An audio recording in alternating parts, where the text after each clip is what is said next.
നമസ്കാരം. ശ്രീജേഷാണ്, friends academy. Electrical സംബന്ധമായ licence ഉള്ള ആളുകൾ നിങ്ങൾ പ്രത്യേകം ശ്രദ്ധിക്കുക. നിങ്ങളുടെ ലൈസൻസ് സംരക്ഷ എന്ന ആപ്ലിക്കേഷൻ വഴി അപ്രൂവൽ എടുത്താൽ മാത്രമാണ് നിങ്ങൾക്കത് പുതുക്കാനോ പിന്നീട് കാര്യങ്ങൾക്ക് ഉപയോഗിക്കാനോ കഴിയുകയുള്ളൂ. അത് wireman permit, C class contractor cum supervisor permit, B class supervisor permit, B class contractor license, അതേപോലെ തന്നെ A class supervisor license, A class contractor license, ഇവയെല്ലാം സംരക്ഷ വഴി അപ്രൂവൽ എടുക്കണം. അപ്പോൾ ലൈസൻസിങ് ബോർഡ് പുതുക്കുന്നതിന് വേണ്ടിയിട്ടൊരു സമയപരിധി അവസാന ദിവസം നിശ്ചയിച്ചിട്ടുണ്ട്.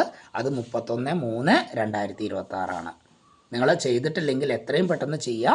അതിന് വേണ്ട കാര്യങ്ങൾ നമ്മൾ ചെയ്തു കൊടുക്കുന്നുണ്ട്. അവസാനത്തേക്ക് വയ്ക്കാതിരിക്കുക, സൈറ്റ് ഹാങ് ആവാൻ സാധ്യതയുണ്ട്. Okay, thank